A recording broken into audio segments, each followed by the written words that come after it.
السلام علیکم ورحمۃ اللہ وبرکاتہ. جناب کیسے ہیں آپ سب؟ امید کرتا ہوں آپ سب خیریت سے ہوں. آج نور رمضان ٹرانسمیشن کا 24واں ایپیسوڈ لیے حاضر ہوئے اور آج جن مبارک اور پاک ہستیوں کے بارے میں ہم ذکر کریں گے وہ ہیں اہل بیت. اس موضوع پر مزید بات کرنے سے پہلے ہمارے چینل کو سبسکرائب کر دیں اور بیل آئکن کو لازمی پریس کر دیجیے گا تاکہ نئی آنے والی ویڈیوز کا نوٹیفیکیشن آپ کو مل سکے.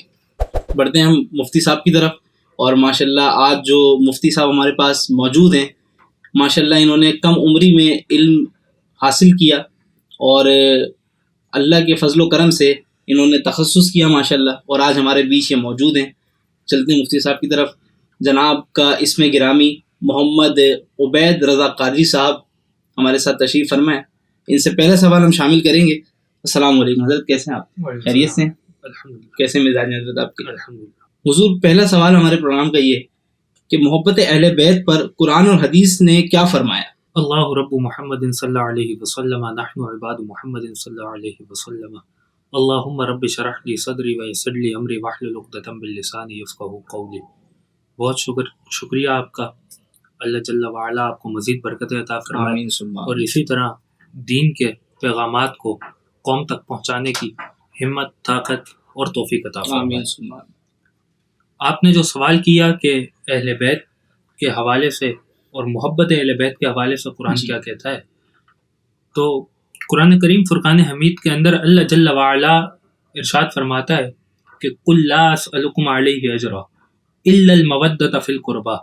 اے حبیب آپ فرما دیجئے کہ میں دین کی تبلیغ کرنے پر کوئی اجر طلب نہیں کرتا مگر اہل بیت کی محبت کو طلب کرتا ہوں.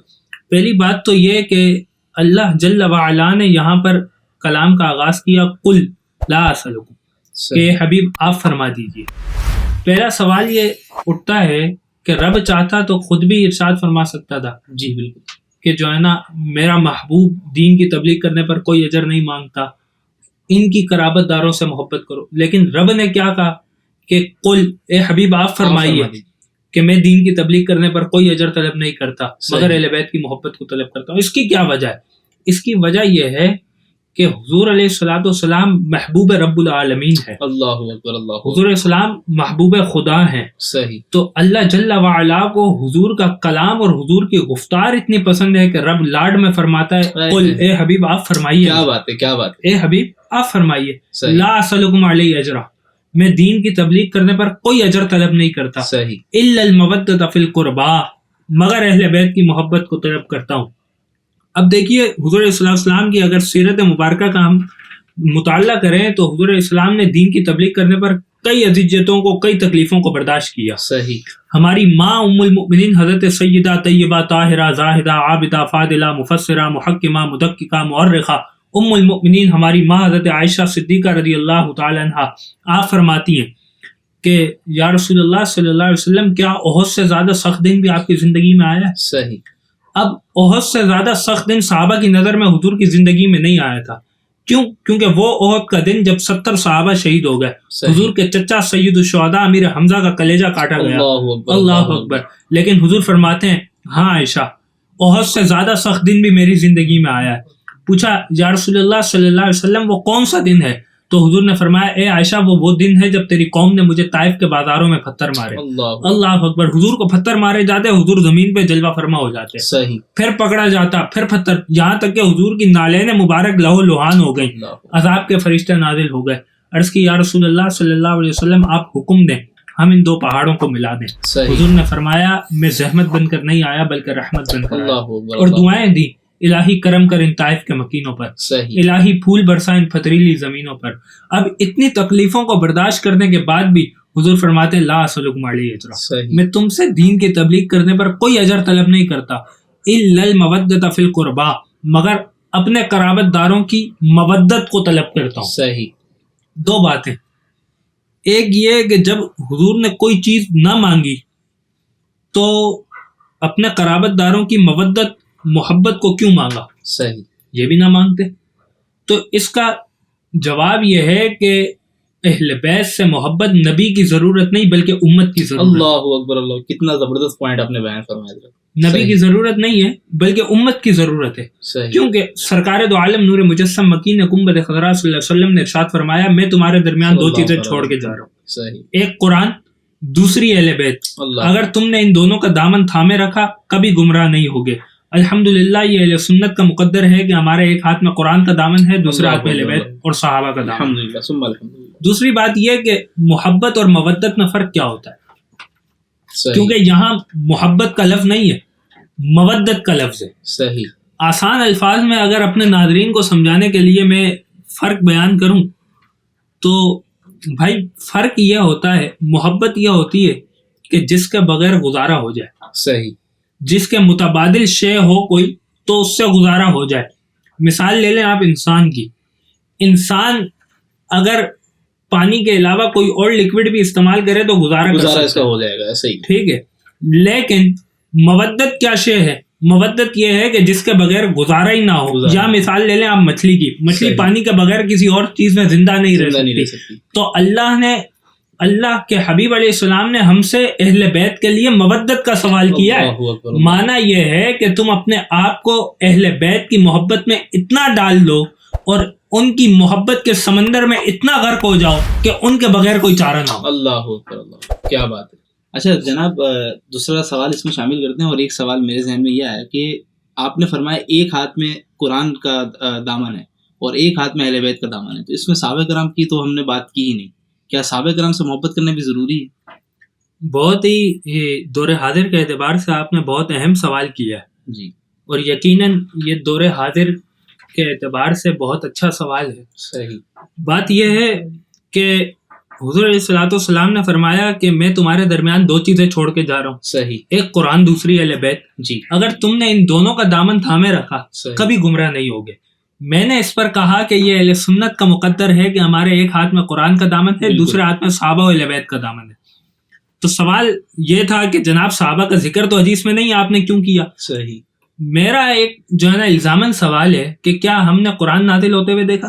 نہیں، کیا ہم نے نبی پاک صلی اللہ علیہ وسلم پر وحی اترتے ہوئے دیکھی؟ کچھ بھی کیا ہم نے ان کا زمانہ پایا؟ بالکل ایسا نہیں پایا۔ تو یہ دین ہم تک پہنچا کیسے؟ یہ قرآن ہم تک پہنچا کیسے؟ یہ حضرات صحابہ کی وجہ سے، حضرات صحابہ کی وجہ سے۔ اگر ہم معاذ اللہ قرآن پر حضرات صحابہ کے عادل ہونے پر کوئی بات کریں نا جی تو حقیقتاً یہ دین پر حملہ ہے، یہ قرآن پر حملہ ہے، کیونکہ قرآن ہم تک پہنچایا حضرات صحابہ نے۔ لہذا جہاں محبت اہل بیت ضروری ہے وہاں محبت صحابہ بھی ضروری ہے۔ اب اس پر سرکار کی وہ حدیث ہے کہ میرے صحابہ ستاروں کی مانند ہیں اور میری اہل بیت کشتی نوح کی مانند ہے۔ اگر تم نے ان دونوں کو تھامے رکھا تو کبھی گمراہ نہیں ہوگے، اگر تم نے ان دونوں کی پیروی کی تو تم ہدایت پا جاؤ گے۔ یہ الفاظ سرکار کے ہیں۔ اب میرے دوستوں، اب انشاءاللہ ہم جو ہے نا حضرات صحابہ پر ایک الگ پروگرام کریں گے جس پر گفتگو ہی صحابہ پر ہوگی۔ حضور آپ نے اہل بیت اور صحابہ کے بارے میں بات کی، تو اہل بیت ہیں کون؟ آپ نے سوال کیا اہل بیت ہیں کون؟ جی، پہلے تو یہ حدیث مبارکہ سماعت کر لیجئے کہ نبی پاک صلی اللہ علیہ وسلم نے ارشاد فرمایا کہ تمام کائنات میں معاملہ یہ ہے کہ ہر ایک کی نسل باپ سے چلتی ہے، صحیح، لیکن یہ خاصہ ہے میرا کہ میری نسل میری بیٹی حضرت فاطمہ سے چلی۔ صحیح۔ اب دیکھیں حضور علیہ الصلوۃ والسلام کی جو صاحبزادی حضرت فاطمہ ہے، جی، حضرت فاطمہ اور ان کا نکاح ہوا مولا علی سے، بالکل، مولا علی سے حضرت فاطمہ کا نکاح ہوا، ان سے جو اولاد چلی یہ اہل بیت ہے۔ صحیح، لیکن یہاں پر میں لوگوں کا یہ اشکال دور کر دوں کہ صرف یہی اہل بیت نہیں ہے، صحیح، حضور علیہ السلام کی تمام صاحبزادیاں اہل بیت ہیں۔ حضور کی صرف حضرت فاطمہ صاحبزادی نہیں تھی بلکہ حضور کی ٹوٹل 4 صاحبزادیاں تھیں، 3 اور بھی حضرت فاطمہ کے علاوہ، وہ بھی اہل بیت ہیں۔ حضور کی تمام ازواج بھی اہل بیت ہیں، ازواج یعنی حضور کی تمام بیویاں بھی اہل بیت ہیں۔ حضور علیہ السلام کی 11 ازواج ہیں، صحیح، یعنی ہماری امت کی 11 مائیں ہیں، وہ تمام کی تمام اہل بیت ہیں۔ آج کل یہ غلط کانسیپٹ ہے کہ لوگ سمجھتے ہیں صرف حضور علیہ السلام کی حضرت فاطمہ سے جو اولاد ہے وہی اہل بیت ہے، حضور کی ازواج بھی اہل بیت ہیں اور حضور علیہ السلام کی بنات یعنی حضور کی بیٹیاں بھی اہل بیت ہیں۔ پھر اس کے بعد حضرت فاطمہ سے جو قیامت تک آنے والے نسل ہے وہ تمام اہل بیت ہیں۔ مولا علی کی جو دوسری اولادیں ہیں وہ اہل بیت نہیں ہیں. یعنی حضرت فاطمہ جب تک آپ کے نکاح میں تھیں تو آپ نے دوسرا نکاح نہیں کیا, لیکن حضرت فاطمہ کے وصال کے بعد مولا علی نے جو دیگر نکاح کیے ان سے جو اولادیں ہوئیں وہ علوی تو ہو سکتی ہیں, وہ آوان تو ہو سکتی ہیں, وہ دیگر قوموں کی تو ہو سکتی ہیں, لیکن وہ اہل بیت نہیں کہلا سکتی. یہاں پر میں ایک بات اور ایڈ کرتا چلوں کہ لوگ کہتے ہیں اہل بیت, ازواج کیسے اہل بیت ہو سکتی ہیں؟ صحیح. تو اہل بیت کا لغوی معنی ہے گھر والے یا گھر والیاں. صحیح.